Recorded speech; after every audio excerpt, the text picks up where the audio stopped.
Operation सिंदूर के justification को challenge कर रहे थे। मैं आज इस सदन के माध्यम से श्री चिदंबरम को पूछना चाहता हूं, आप किसको बचाना चाहते थे? पाकिस्तान को, लश्कर ए तैयबा को, ये आतंकवादियों को? अरे शर्म नहीं आती मान्यवर? और देखिए महादेव करता है तो क्या करता है।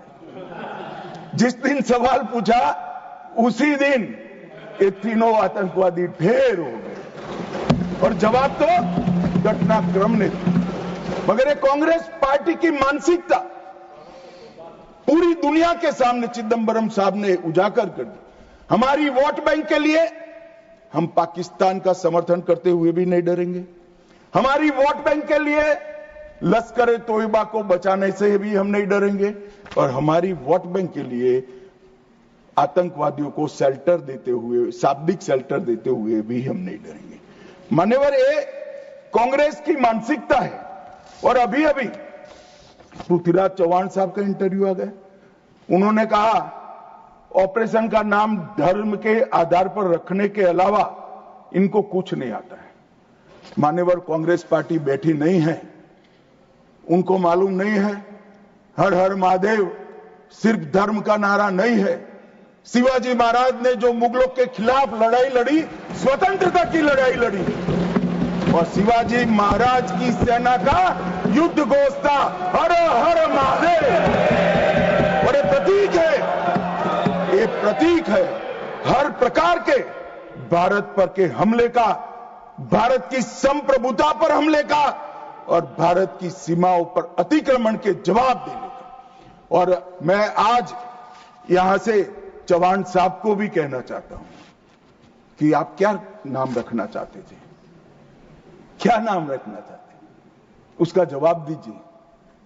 मान्यवर, ये पूरी चीजों को हिंदू मुस्लिम के दृष्टि से देखते हैं। चौहान साहब का थ्योरी देखे तो आज हमारी सेना के कई सारे हमारी सेना के डिवीजनों का जो नारा है, युद्ध घोष है, कहीं प्रभु रामचंद्र की जय, कहीं जोश बोले सो निहाल सत श्री अकाल है, कहीं जाट बलवान जय भगवान है, क्या सियावर रामचंद्र की जय है, कहीं पर काली माता की जय है। ये सारे उद्घोष आप नहीं स्वीकारते हो, ये भाजपा ने रखे हुए नहीं है मान्यवर। ये हमारी सेना के जवानों से मन से निकलने वाला ये युद्धघोष, इसको हिंदू मुस्लिम के दृष्टि से नहीं देखना चाहिए। और कुछ कोई कहता है कि आज ही क्यों मारे गए। अब देखिए साहब, भाई कितना जिंदा रखना चाहते हैं। मैं भी पूछता हूं आज क्यों मारे गए, मैं तो दूसरी सेकंड मार देना चाहता था, मगर इतना सरल नहीं है।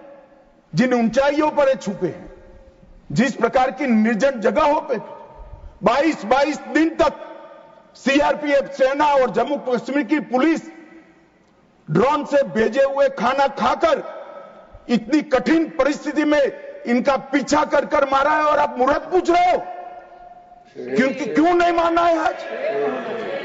क्योंकि आज राहुल गांधी का भाषण था। इस तरह से नहीं चलता है मान्यवर। पूरे देश की जनता कांग्रेस पार्टी को देख रही है। इनकी प्रायोरिटी देश की सुरक्षा नहीं है, राजनीति है। उनकी प्रायोरिटी आतंकवाद को समाप्त करना नहीं है, अपनी वोट बैंक है। उनकी प्रायोरिटी हमारी सीमा की सुरक्षा नहीं है, उनका सेक्युलर और अपीसमेंट का पॉलिटिक्स है मान्यवर।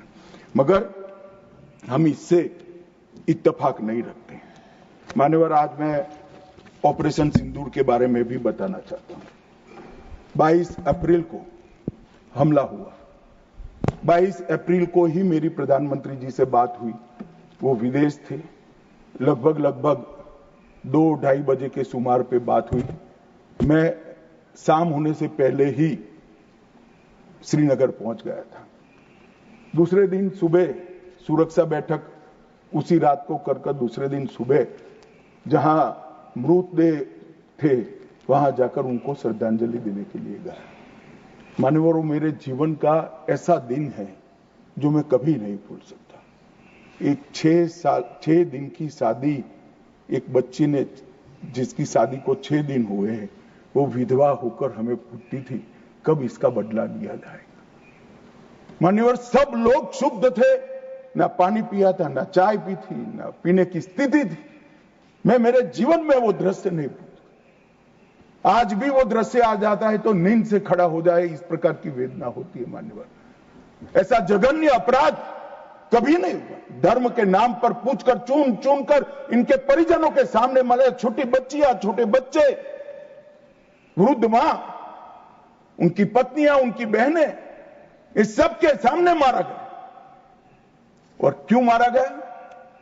क्योंकि वो संदेश देना चाहते थे कि टेररिज्म से मुक्त हम कश्मीर को नहीं होने। मैं आज इस सदन से उनको संदेश देना चाहता हूं, जितना हो सके उतना प्रयास करना। कश्मीर आतंकवाद से मुक्त होकर रहेगा और होकर रहेगा। ये नरेंद्र मोदी का संकल्प। मान्यवर, 23 अप्रैल को, इसके पहले कल भाषण में कहा, वहां पर आज भी बोले, मैं बैठा था, कि 24 अप्रैल को मोदी जी चुनावी सभा करने गए थे। हमारे साथी ने जवाब दिया इनका, परंतु मान्यवर, मैं सदन का रिकॉर्ड क्लियर हो इसलिए मोदी जी वो सभा में क्या बोले थे वो कहना चाहता हूं। मोदी जी ने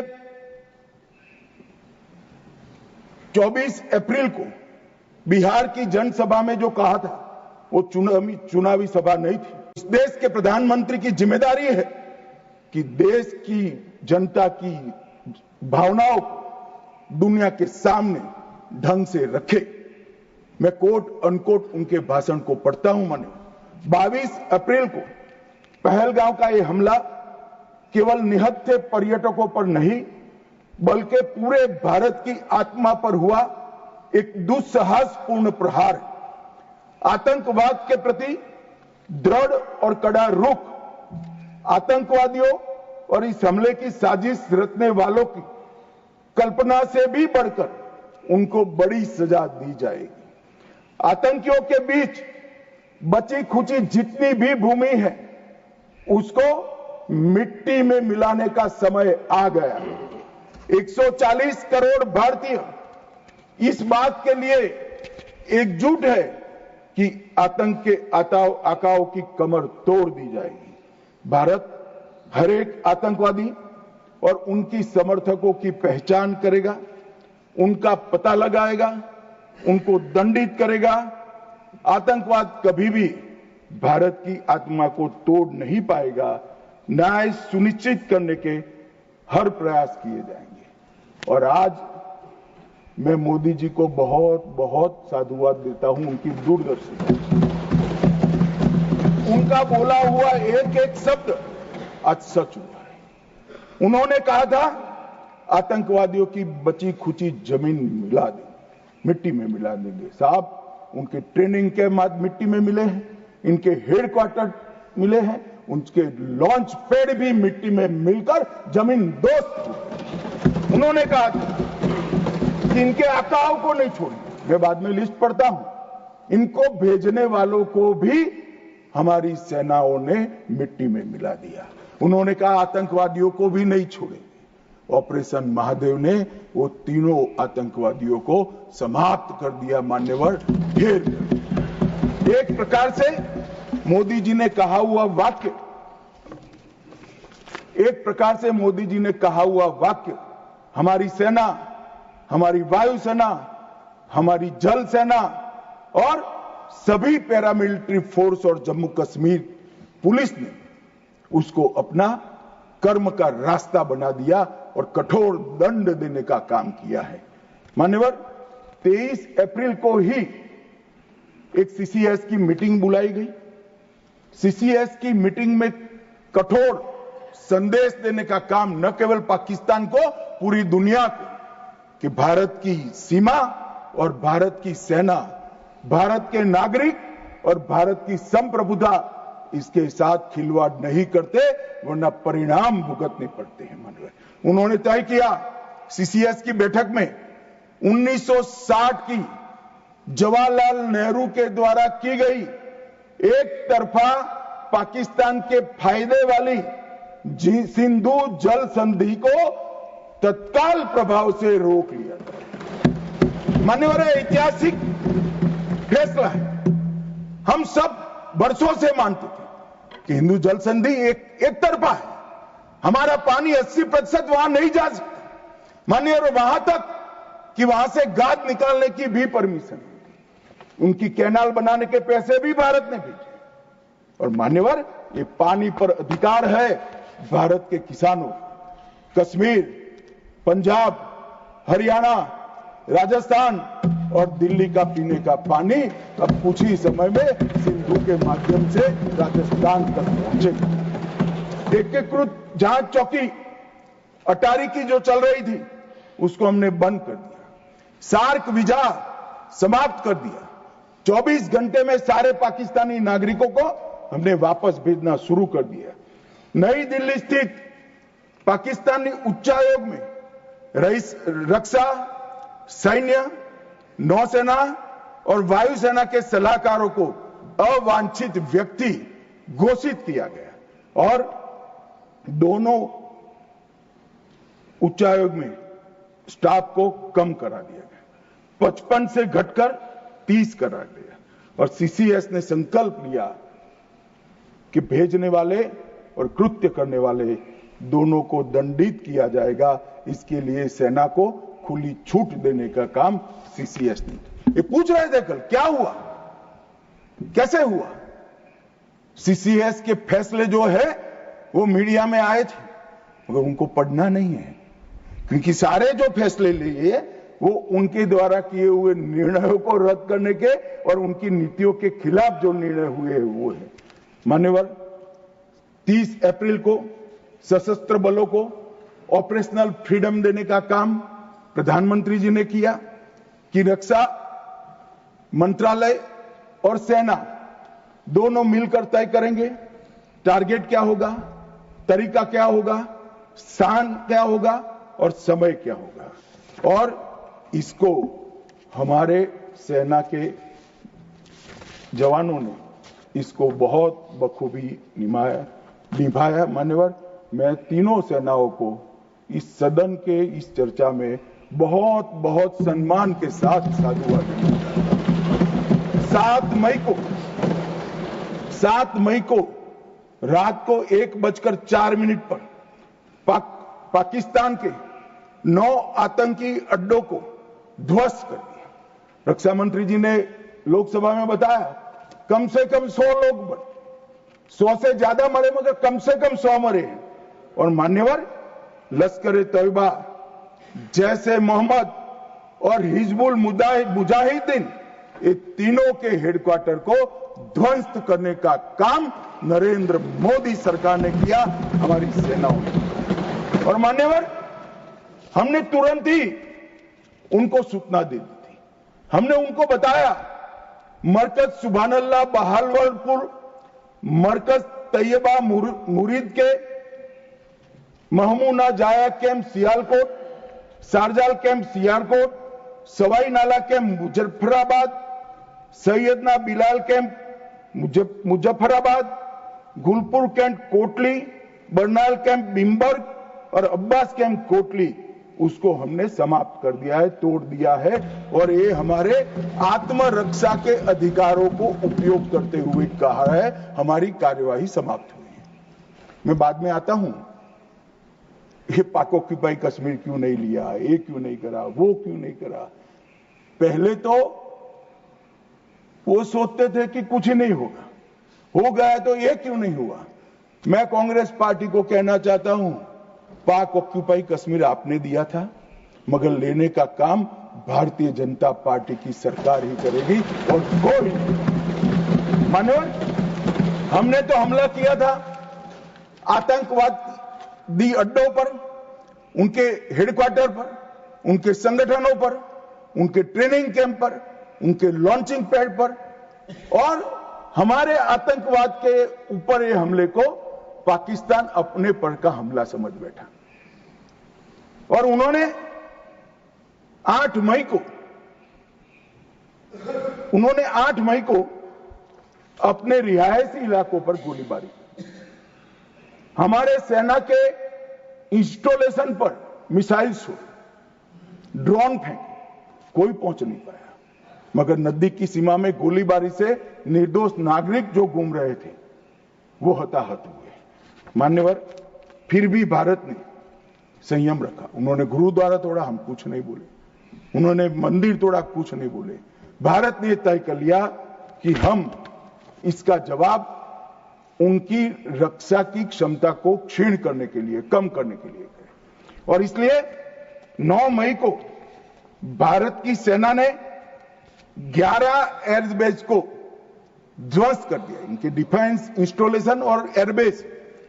8 airbase Nur Khan, Murid, Sargodha, Rafiqui, Rahim Yar Khan, Jacobabad, Sukkur, Bholari, 6 radar system, Sukkur, Lahore, Arifwala, Chunian, Jacobabad और नयाचौर, और surface to air guided missiles की सिस्टम लाहौर और ओकार रखी। पाकिस्तान ने हमले के बाद मान्यवर लड़ने की स्थिति में ही नहीं था। ये पूछ रहे हैं किसके कहने पर समाधान हुआ, किसके कहने पर समाधान हुआ? किसी के कहने पर समाधान नहीं हुआ। पाकिस्तान घुटनों के बल हमारे डीजीएमओ को फोन किया कि भाई बंद करो। पहले से हमारा मकसद युद्ध का नहीं था, ना पाकिस्तान के अवाम को हम नुकसान करना चाहते थे। मोदी जी ने तुरंत कहा कि अगर पाकिस्तान रोकता है तो रोक लीजिए, और इसको भी राहुल गांधी आगे बढ़ा रहे हैं और पूछ रहे हैं। कुछ लोगों ने आशंका की कि कौन मरा वहां। मान्यवर, उनको मालूम नहीं है। उनके समय में जो जघन्य आपराधिक घटनाएं हुई थी, आतंकवादी घटनाएं हुई थी, वो घटना को घटाने वाले आतंकवादी हमें पूछते थे। मुझे तो कई लोगों ने पूछा कि भाई 90 दिन हुए क्या हुआ, 95 दिन हुए क्या हुआ, रोज 5 फोन आते थे। मगर उनके समय में जो बड़ी बड़ी आतंकवादी वारदातें हुई थी, मुंबई ट्रेन ब्लास्ट से लेकर मुंबई पर हमले की, उसके आरोपी आतंकवादी हमारे ऑपरेशन सिंदूर में मारे गए। मान्यवर, ऑपरेशन हाफिज मोहम्मद जमील जैसे मोहम्मद का प्रमुख, मौलाना मसूद का बड़ा बहनोई, मुदस्सर खादियान मरकज तैयबा का प्रभारी, मोहम्मद हमजा जमील जैम और ऑपरेटिव मसूद अजहर का भतीजा, मोहम्मद यूनुस अजहर जैसे मोहम्मद का अमीर, मोहम्मद हसन खान जैम ऑपरेटिव, मोहम्मद हसन वो गंभीर रूप से घायल हुए हैं, जैम का वास्तविक प्रमुख अब्दुल मलिक, खालिद अबू अक्स और नोमान मलिक, ये सारे इतने घायल हुए हैं कि अब कुछ कर नहीं सकते। मान्यवर, ये जो हमला हुआ वो उन्होंने इनके दिल पर हमला किया है, आतंकवाद के दिल पर पहली बार प्रहार किया है। मान्यवर, पहले भी हमने सर्जिकल स्ट्राइक करी, एयर स्ट्राइक करी। एक प्रकार से सर्जिकल स्ट्राइक और एयर स्ट्राइक दोनों पाक ऑक्यूपाई कश्मीर में थी। मेरे जैसे लोग तो मानते हैं कि हमारी भूमि पर ही हमने हमला किया था, क्योंकि पाक ऑक्यूपाई कश्मीर इस सदन के द्वारा स्वीकारा हुआ संकल्प है कि पाक ऑक्यूपाई कश्मीर भारत का है। मगर पहली बार पाकिस्तान की सरहद में जाकर हमारी सेना ने पराक्रम दिखाया है और आतंकवादियों के अड्डों को, उनके ट्रेनिंग कैंप को और उनके लॉन्चिंग पैड्स को खत्म करने का काम किया है। मान्यवर, ये चिदंबरम साहब कल भाषण में बोले कि ये नहीं कहा जा सकता कि ऑपरेशन सिंदूर निर्णायक था।